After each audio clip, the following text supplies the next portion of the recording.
안녕하세요. 일신사입니다. 저희 채널에는 신박한 사연들이 많이 있으니 많은 분들의 구독 부탁드립니다. 이번 사연은 시모에게 사사건건 당당한 태도로 기싸움에서 승리, 무개념 시모를 개념 시모로 탈바꿈시켰다는 사이다 며느리의 사연인데요. 함께 보시겠습니다. 결혼 10년 차 아이 둘 키우는 아줌마입니다. 진상시댁도 하기 나름이라는 말 실감하며 살고 있네요. 호의가 계속되면 권리인 줄 안다는 말 참 맞는 말 같아요. 강약 약강인 사람들에게는 강하게 하면 되는 것을 착하게 살아야 한다는 교육에 세뇌되어 그렇게 하지 못하는 사람들도 많은 것 같습니다. 저는 시댁에 좀 세게 나갔어요. 처음에는 시집살이 만만치 않을 것 같은 분위기였던 시댁인데 지금은 편안하게 살고 있습니다. 남편과 시댁이 완전 무개념이었다면 저도 어쩔 수 없었을 것 같기는 해요. 이제 와서 생각해보면 시댁도 며느리는 처음이라 수위 조절을 잘 못했던 것 같기도 합니다. 암튼 제가 살아온 썰 풀어볼게요. 남편은 외동으로 자란 사람이에요. 시댁 분위기상 남자는 집안일을 안 하고 사는 것으로 생각하는 사람이었습니다. 신혼 때 이거 가지고 많이 싸웠어요. 가사분담 문제에 대해 남자는 바깥일만 하면 된다는 의식이 박혀 있는 사람을 설득하기란 그리 쉬운 일은 아니더라고요. 우리는 맞벌이인데 가사 일도 함께 해야 하는 것이 아니냐고 해도 제 말을 무시해버리던 남편이었습니다. 저도 남편도 술 좋아하고 술 친구로 만나 결혼까지 하게 된 케이스인데 신혼 때는 저녁에 반주로 한잔하며 즐거운 시간이 많았어요. 그런데 첫째 임신 후 저는 술을 못 먹고 남편은 밖에서 술 마시고 늦게 들어오는 경우가 많으니 스트레스 받더라고요. 저희 회사가 육아휴직을 보장해주는 회사라서 좀 더 일찍 휴직을 할 수 있었지만 저는 막달까지 회사를 다니다가 휴직을 했습니다. 남편은 영업사원이라서 술을 마실 일도 많았는데 정말 짜증나더라고요. 나도 술 마시는 거 좋아하는데 보란 듯이 혼자만 술 먹고 들어오고 일 때문에 어쩔 수 없다고 하지만 그럼 친구들 만나서 술 먹고 들어오는 경우가 일 때문에 술 먹고 들어오는 것보다 많은데 그건 어떻게 설명할 것인지 정말 스트레스 받았습니다. 임신하고 나서부터는 남편과 집안일은 함께 하기 시작했어요. 이때도 맞벌이 하면서 저 혼자 집안일 다 했으면 아마 지금 저는 돌싱이 되어 있을 것 같습니다. 남편이 집안일을 하게 된 것은 저와 대판 싸우고 나서부터인데요. 여자가 집안일 다 하는 것은 당연한 것이지 않냐고 저희 친정엄마도 맞벌이 하면서 지금까지 집안일 다 하고 살아오지 않으셨냐고 하는 남편에게 나는 대기업 다니고 너는 중소기업 영업직 아니냐는 것으로 개무시를 해주었습니다. 우리가 연봉은 비슷하지만 나중에 아이 크면 대학까지 학비가 나오는 회사를 다니고 있고 내가 훨씬 좋은 조건에다가 나는 임신까지 했으니 집안일은 네가 다 해야 공평한 것이라고 남편에게 말했죠. 대기업 다닌다고 남편을 무시하냐길래 무시할 마음 없었는데 하도 말도 안 되는 소리를 하니 나도 모르게 무시하게 되더라 했습니다. 몇 번 말다툼을 한 이후부터는 더럽고 치사해서 한다는 식으로 집안일을 하기 시작했어요. 남편은 생각보다 집안일을 잘하더군요. 청소도 저보다 더 깨끗이 하고 설거지도 잘하길래 그렇게 잘하면서 왜 안 했냐고 했더니 칭찬으로 들렸는지 군필자는 다 이 정도 한다고 하더라고요. 시어머니는 좀 뭘 모르시는 분이세요? 평생을 가정주부로 살아오신 분인데 아내로서 아버님을 그렇게 떠받드는 분도 아니시면서 저에게는 남편을 떠받들어야 한다고 주장하던 분이었습니다. 시댁에 가서 분위기를 보면 아버님이 무슨 말씀을 하고 있는 중에 불쑥불쑥 어머님이 끼어들어서 아버님 말씀 틀렸다고 하며 어머님 생각을 말씀하시고 이대로 하면 된다는 분이세요. 지금도 그러시고요. 남편 아침은 먹이냐? 술 자주 마시니 아침에는 콩나물국 끓여줘라. 이런 잔소리 정말 듣기 싫었습니다. 솔직히 그렇잖아요. 맞벌이인데 내가 왜? 사랑하는 남편을 위해서 해줄 수 있는 일이죠. 하지만 너는 아내이니까 남편을 떠받들어야 한다는 생각에서 나온 시어머니의 말씀을 내내하며 듣고 있으면 안 될 것 같았습니다.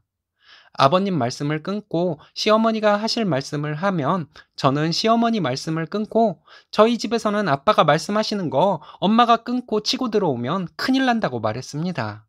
어딜 아내가 남편 말하는데 껴드냐고 난리 날 일이라서 너무 놀랍다고 말씀드렸어요.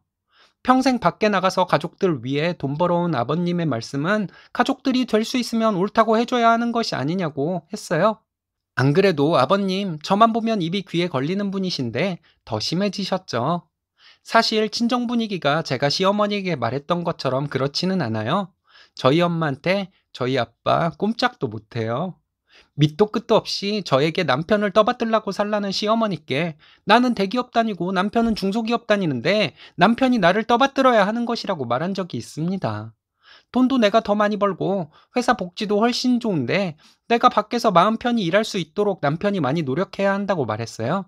둘 중 하나가 회사를 그만둬야 한다면 당연히 남편이지 않겠냐고도 했고요.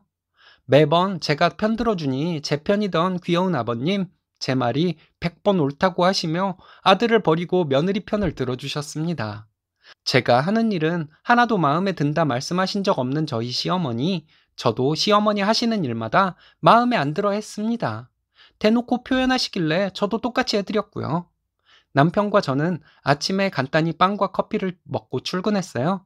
아이가 생기기 전까지는 저녁을 사 먹거나 편의점 도시락 사다 먹었습니다. 남편도 저도 집밥 한식을 너무 좋아하는데 냉장고에 반찬 쟁여놓고 먹다 보면 반 이상을 버리게 되니 아깝기도 하고 반찬 만드는 것도 힘들기도 했어요. 솔직히 제가 음식을 잘 못하기도 하고요. 동네 반찬 가게에서 소량으로 사다가 차려 먹기도 했습니다. 남편은 시어머니 반찬을 먹고 싶어 했습니다. 당연하겠죠. 저도 가끔 저희 엄마표 김치찌개, 석박지가 미친 듯이 먹고 싶은 날이 있는데요. 남편은 시어머니가 반찬 싸주시면 엄청 좋아했는데 시어머니는 이거 가지고 잔소리를 참 많이 하셨어요. 집에서 네가 얼마나 음식을 안 하면 제가 저렇게 반찬 가지고 가면서 좋아하냐고 하시는데 제가 음식할 시간이 없어서요. 이런 식으로 대꾸하는 정도였습니다. 시어머니는 경상도 분이신데 음식을 잘 하시긴 해요. 시어머니 음식 제 입맛에도 잘 맞고 시댁에 가서 밥 먹으면 비싼 한식집을 가는 것보다 오히려 더 맛있다는 생각도 들었습니다. 그런데 문제는 시어머니가 음식에 대한 자부심을 가지고 저에게 뭐라 하시는 거였어요. 시어머니와 남편이 맛있지 맛있지 해도 저는 맛있다는 말 안 했어요. 왠지 솔직하게 말했다가는 시어머니가 저에게 음식을 배워라, 남편에게 잘해라, 잔소리 하실 것이 뻔했기 때문이죠. 시댁에서 식사 중에 남편이 우리 엄마 음식 정말 맛있지 않냐고 하길래, 응, 맛있어. 이렇게 대답했는데 시어머니가 기분 상하셨는지 신경질을 내시더라고요. 얘는 서울 촌년이라 참맛을 모르나 보다. 이러시는데, 연? 화가 났지만 꾹 참고 웃으면서 말했어요. 솔직히 어머니 음식 짜고 달고 해서 집밥이 아니라 식당밥 먹는 것 같아요. 그런 대로 먹을 만은 했는데 솔직히 서울 사람 입맛에는 안 맞아요. 이렇게 말해버렸습니다. 친정엄마가 정년퇴직 전이라 그렇지 친정엄마 정년퇴직하고 나면 친정에 부탁해서 돈을 주고라도 친정에서 반찬을 가져다 먹고 싶은 마음이라고 했어요.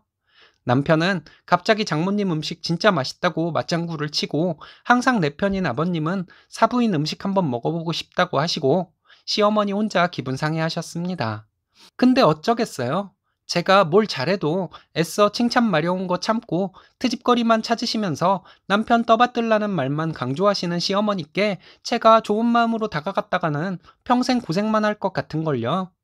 시어머니가 저에게 반찬하는 것을 배우라고 하면 저는 그 자리에서 남편에게 배워두라고 했습니다. 시부모님 앞에서 뜬금없이 돈 잘 벌고 예쁜 딸도 둘이나 낳은 나한테 잘해야 한다고 말하곤 했어요. 게다가 일하면서 쉬는 날에는 아이 돌봐주러 와주시는 장모님까지 생각하면 남편은 정말 행운아라고 생각해도 된다고 시어머니 앞에서 종종 말했습니다. 아버님은 남편에게 너는 처갓집 대들보에 대고 절을 해도 시원치가 않다고 옆에서 말씀해 주시고 시어머니는 또 기분 상한 표정이셨고요. 처음부터 서로 호의를 가지고 관계를 이어갔다면 제가 시어머니께 이렇게 차갑게 굴지는 않았을 것 같습니다. 그놈의 남편 떠받들고 살아야 한다는 말씀, 잘난 아들과 결혼한 부족한 며느리 취급하는 시어머니에게 호의로 다가가면 안 될 것 같았습니다. 그래서 저도 시어머니께 좋은 말은 아끼고 들었을 때 기분 나쁜 말들을 웃으면서 하게 된 것이죠. 지금은 시어머니와 잘 지내고 있습니다. 언젠가부터 시어머니는 저를 무시하는 듯한 말씀도 안 하시고 아들만 잘났다는 말씀도 잘 안 하세요. 그런 말씀 제 앞에서 하시면 좋은 말이 돌아오지 않는다는 것을 아시는 거겠죠? 처음에는 남편에게 제 흉도 많이 봐서 남편과 말다툼도 하곤 했는데 언젠가부터 남편도 제 편에서 시어머니께 말을 해주고 엄마가 너에 대해서 이런 말을 하더라. 정말 어이없다. 너 우리 엄마한테 당하고만 있지 말고 할 말 다 해라. 이런 말을 하는 남편으로 바뀌었습니다. 시어머니도 많이 바뀌셨죠? 저와 일정한 거리를 두고 들어서 기분 나쁜 말도 이제는 잘 안 하십니다. 마음 넓은 아버님과 사시면서 당신 생각만 옳다고 믿고 살아오신 분인데 이 정도로 바뀌셨으니 시어머니도 나름 고생 많이 하셨을 거예요. 여러분들이 보시기에 어른 우습게 하는 못된 며느리로 보인다면 할 수 없고요. 좀 더 시어머니와 편하게 지내게 되면 말할 수 있을 것 같아요. 어머니, 어머니 음식 맨날 별로라고 했는데 사실은 어머니 음식 정말 맛있어요.